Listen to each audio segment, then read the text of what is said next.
Palembang, Raja Wali News TV. Pemerintah Provinsi Sumatera Selatan dalam hal ini penjabat Gubernur Sumsel Ellen Setiadi, SH. MSI yang diwakili oleh Sekretaris Daerah Provinsi Sumsel DRSH Edward Chandra, MH menghadiri acara kick-off meeting proyek penguatan aksi iklim dan mata pencaharian berbasis pedesaan, Proklim, di Provinsi Sumsel yang diselenggarakan oleh Kementerian Lingkungan Hidup dan Kehutanan, Kamis, 19 September 2024. Turut hadir dalam kegiatan ini Kasubdit Pemantauan dan Verifikasi Adaptasi Pikoko Wijanarka, S. Hut, UNOPS Country Manager Sharon Tangadurai, PhD, Direktur Jenderal PPI diwakili oleh Direktur Adaptasi. Proklim Irawan Asaad, STMSSC, PhD, Kepala Dinas Lingkungan Hidup dan Pertanahan Provinsi Sumsel Herdi Apriansyah, SPSTP.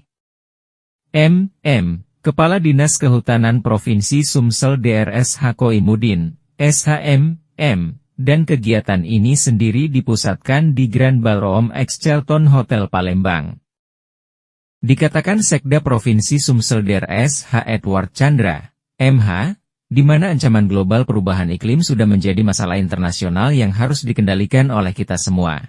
Kita sudah menyaksikan dan merasakan betapa perubahan iklim yang sangat cepat terjadi terutama dampaknya seperti kekeringan, banjir, longsor ataupun penyakit yang timbul akibat iklim, malaria dan DBD, dan ini sudah terjadi di Provinsi Sumsel, seperti bencana banjir di Kabupaten Musirawas, Musirawas Utara, Penukal Abab Lematang Ilir, Muara Enim, Musi Banyuasin, dan Kota Prabu Mulih. Pada awal bulan Januari 2024 dan sekarang bencana kebakaran hutan dan lahan, ujarnya.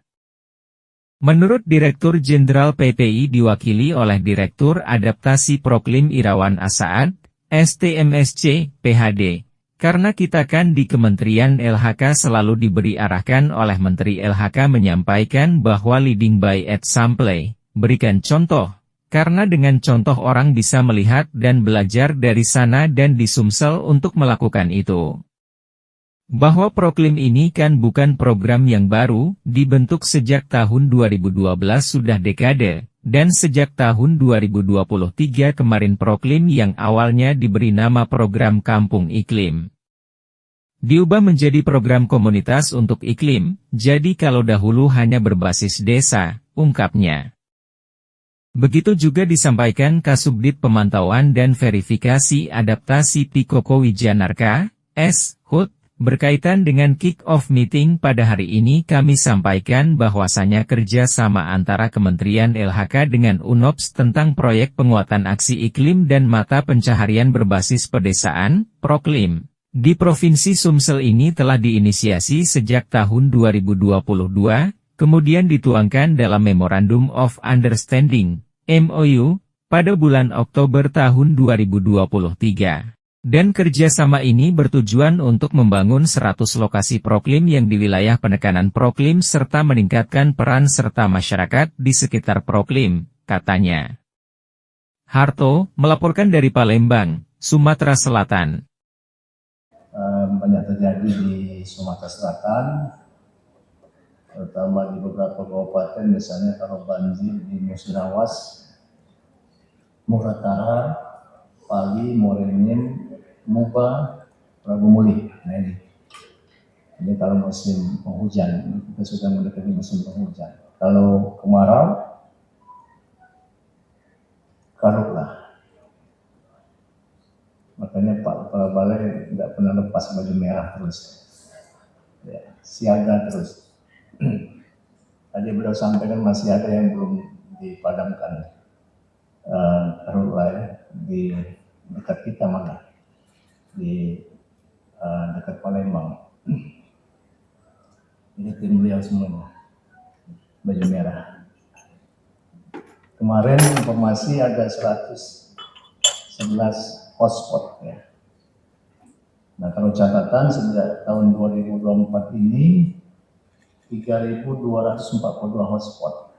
Jadi Pak Kepala Balai sampaikan sudah lebih kurang 2.800 hektar luas yang terbakar. Kalau kita lihat di tahun 2023 spot lebih dari 20.000. Mudah-mudahan masih bisa kita tekan. Menurut informasi dari BMKG, minggu depan ini akan banyak hujan. Nah, kita bersyukur mudah-mudahan terjadi hujan tadi sehingga semakin menekan karhutla di Sumatera Selatan. Pemanasan global menjadi faktor utama terjadinya perubahan iklim, dan ini dampaknya dapat mengancam keberlangsungan kehidupan serta menghambat aktivitas pembangunan di berbagai sektor. Oleh sebab itu perlu kita kendalikan bersama. Pemerintah sendiri, kita ketahui, pemerintah Indonesia juga telah berperan aktif dalam upaya pengendalian perubahan iklim. Mungkin nanti Pak Direktur akan sampaikan dalam Paris Agreement, di mana menetapkan maksimal kenaikan suhu bumi 2 derajat. Kalau saat ini mungkin 1 derajat namun. Ya Pak Direktur ya. Sehingga pada hari ini kita diberi kesehatan, diberi kesempatan untuk hadir dalam acara kick-off proyek kerjasama antara KLHK, UNOV dan pemerintah Sumatera Selatan dalam proyek yang disebut dengan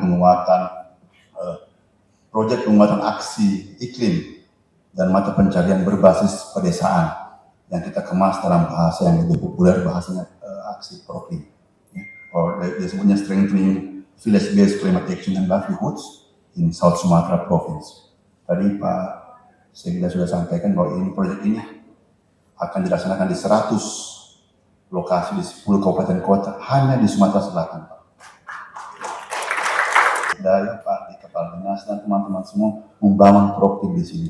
Karena kan kita di KLHK dan itu selalu diberi arahan oleh Ibu Menteri menyampaikan bahwa leading by example. Ya. Kalau disebutnya kepada kami, berikan contoh. Karena contoh orang bisa melihat dan belajar dari situ. Makanya kami memilih Sumatera Selatan untuk melakukan itu. Nanti dari Sumatera Selatan tadi Pak Sekda sampaikan akan direplikasi ke tempat lain sehingga bisa semakin banyak, Pak. Bapak Ibu yang kami hormati, bahwa PROKLIM ini kan bukan program yang baru, dibentuk sejak tahun 2012, ya, sudah 1 dekade, dan sejak tahun 2023 kemarin, PROKLIM yang awalnya diberi nama Program Kampung Iklim dirubah menjadi atau rekonseptualisasi menjadi Program Komunitas untuk Iklim. Jadi kalau dulu Pak hanya berbasis desa dari PROKLIM ini. Nah sekarang kita rubah supaya bisa mengengage banyak orang, menarik banyak pihak untuk bekerja sama dengan kita. Nah itu disebut dengan transformasi menjadi program komunitas untuk iklim. Dan berjalan sejak tahun 2012 Pak. Mungkin dulu Pak Sekda masih Kepala Dinas LH zaman itu ya. 2012 itu kan sudah 1 dekade lebih program ini dirancang dan alhamdulillah ada 800 di Sumsel Pak. Ada berapa? 2 atau 3 yang mendapatkan lestari di sini. Ini luar biasa pencapaiannya. Dan ini kan sampai saat sekarang sudah terdapat hampir 10.100 di seluruh Indonesia. Program kampung iklim ini. Walaupun memang kami ditarget 20.000 di akhir tahun 2024. Kami melihat ini hal yang sangat baik karena kalau kita mencatat Pak Sekda, ada banyak sekali inisiatif yang bisa kita catatkan sebagai PROKLIM. Ya. Kita punya sekolah-sekolah adiwiyata yang melakukan hal seperti ini. Ya. Kita memiliki KUPS, Kampus Pertanian Sosial. Kita memiliki mitra konservasi. Banyak catatan-catatan kami. Kemarin saat festival live kemarin, Ibu Menteri malah menyebut 40.000 catatan beliau. Ya. Karena banyak sekali. Selain di KLHK, juga ada kementerian